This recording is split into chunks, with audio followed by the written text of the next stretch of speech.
In this video, we're going to talk about a theorem that relates the order of a group to the order of its elements. I am not sure whether this theorem is given in Gallien's book. I think it probably must be at some point, or maybe a better theorem is given later on. But we're going to do this theorem here as an illustration of how we can think carefully about orders of elements, because it turns out there's quite a bit to think about when you're thinking about orders of elements, and this is just good practice. All right, so here's the theorem. So let's suppose G is a group.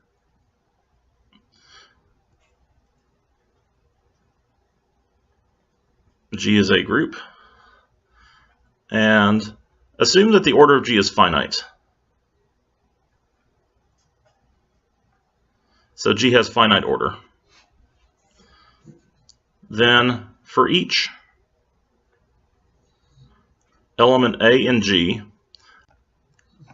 I am going to claim that the order of A is less than or equal to the order of G. All right, so the order of each element of a group has to be at most the order of the group, which means in particular that the order of each element must be finite. That is assuming that G itself is finite, it's a finite group.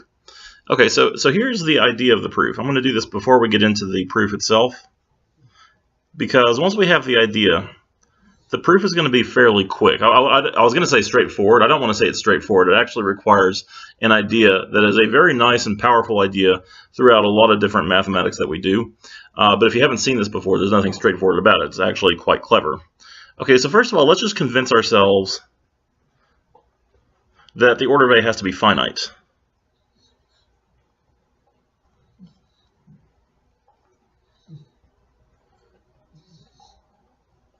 Let's do that first of all, and then we'll figure out why it has to be less than or equal to the order of G later.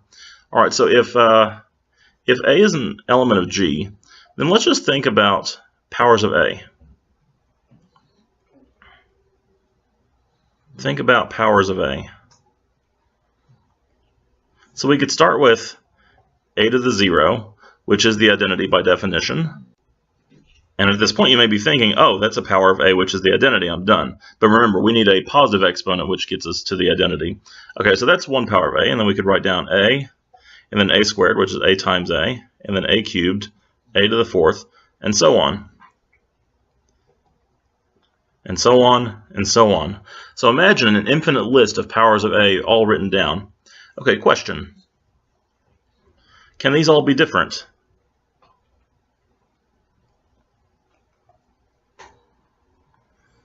Or do some of them have to be the same?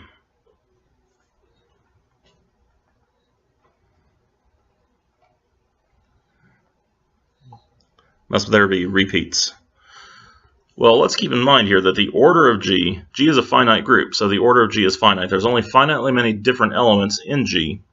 So given that these are all group elements, the identity A squared, and so on, there have got to be some repeats eventually, because we can't have an infinite list of different things in a set that has only finitely many different elements. So there must be repeats. Okay, so at some point there has to be a repeat. So let's say, just for example, I'm not saying that this has to be true, but let's suppose that we have a repeat right here. A squared and A to the 5th. Let's say that those are equal to each other. Well, then what would that mean? That would tell us that A squared was equal to A to the 5th. And now I could just multiply both sides by A inverse. And I can do that on either side. I'll just do it on the left. Okay, now that's going to knock out one of the A's here and just leave me with a single A. You can also realize that by seeing that I have two exponents, a -1 and a 2, and I can get a product by adding the two exponents together. That's A to the 1st. Okay, so I have that A to the 1st is equal to A to the, I think it's A to the 4th, because I'm going to end up eliminating one of the A's from this A to the 5th and have 4 copies left over. And then I can multiply by another A inverse. And drag this up a little bit. I can multiply by that, and then I would have, well, A inverse times A is just the identity. That's the definition of inverse. And A inverse times A to the 4th would be A cubed, because I'm knocking off another one of these A's here. So now I have that A cubed is the identity, which means, hey, look, A has finite order.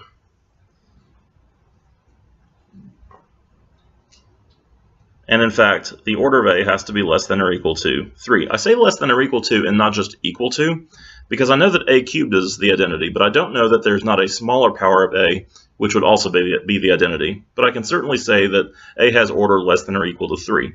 And I was able to do all of that just because I had repeated elements in this list.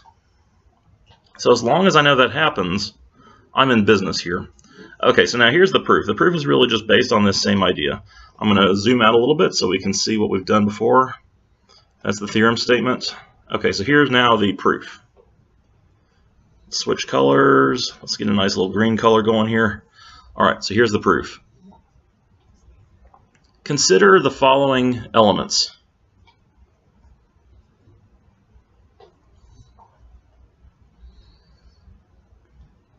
Of G. Oh, I should have started by saying let A, B, and G. That should be the first sentence of my proof because I said for each A and G. So I want to write something like this to make sure the reader understands this will work for any A and G. Okay, so now I've let A, B, and G. Consider the following elements. A to the 0, A to the 1, A squared, and so on. And I'm going to stop at A to the n, where n is the order of G. Okay, so I'm just going to list out those. How many elements are there anyway in that list? I think there are n plus 1 elements, or n plus 1 entries in the list anyway. I don't think there will be n plus 1 different elements because the number of different elements in my group is just n. And that's actually the crux of the argument. I have n plus 1 elements in my list, but I have only n different elements in the group. So by the pigeonhole principle, okay, I'm going on a different color now, but I think this deserves a different color. It's an insight. By the pigeonhole principle, since there are n plus 1 entries in the list,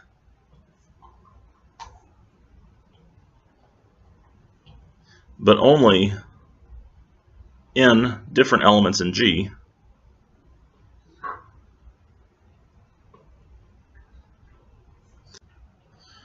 this means that there have to be some elements in this list, some entries in this list, like maybe this one and this one, and not necessarily those two, I'm just illustrating here. There must be some integers, k and l, such that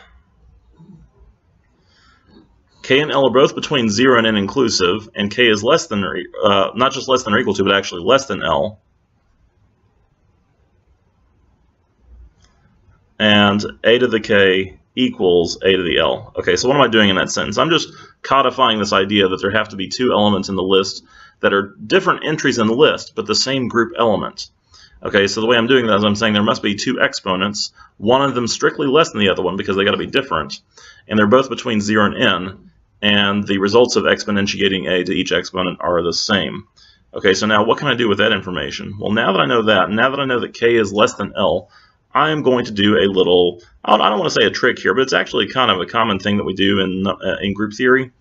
Once I know this, I'm going to sort of try and drag things back to 0. Okay, so if I have a k here and an l here, I'm going to try and get a simpler fact out of this. And I'm going to do that by multiplying on the left both sides of this equation, so both of these group elements, on the left by a to the minus k. And I'm doing that because I think that will get rid of what's on the left and just leave me with the identity. I know that my properties of exponents work, so I can rewrite these as a to the negative k plus k, a to the negative k plus l. This is by properties of exponents.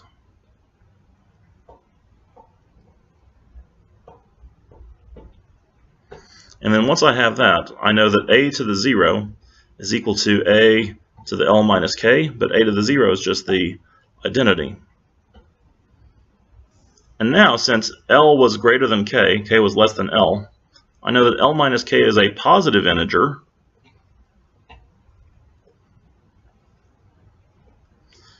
l minus k is a positive integer,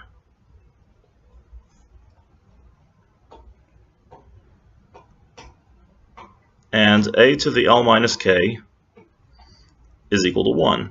So now this means that a has finite order, and in fact, l minus k is a positive integer, so that could be the order of a. We don't know that it's the order of a, because again, there may be some smaller power of a, some smaller positive power of a, that gets us back to the identity. But we know that even if we don't get back to the identity sooner than L minus k, we will certainly do it when we get to L minus k. So this means the order of A has to be less than or equal to L minus k.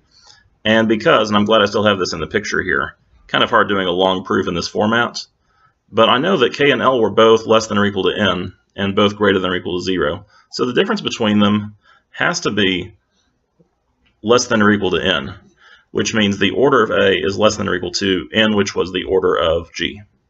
So that's the idea of the proof, is that if I'm wondering if the order of some element has to be less than or equal to the order of the group, then I just start listing out powers of that element, like I did here, up here in the upper right. I start listing out powers, and what I realize is that by the time I've taken a power equal to, or an exponent equal to the order of the group, I have to have a repeat in this list. So somewhere in there has to be a power of A. Maybe it's the sort of the ratio of two of these. It's the result of taking the identity of one of these and multiplying it by the other one. But there's got to be somewhere in there a power of A, which is the identity. And that's the theorem.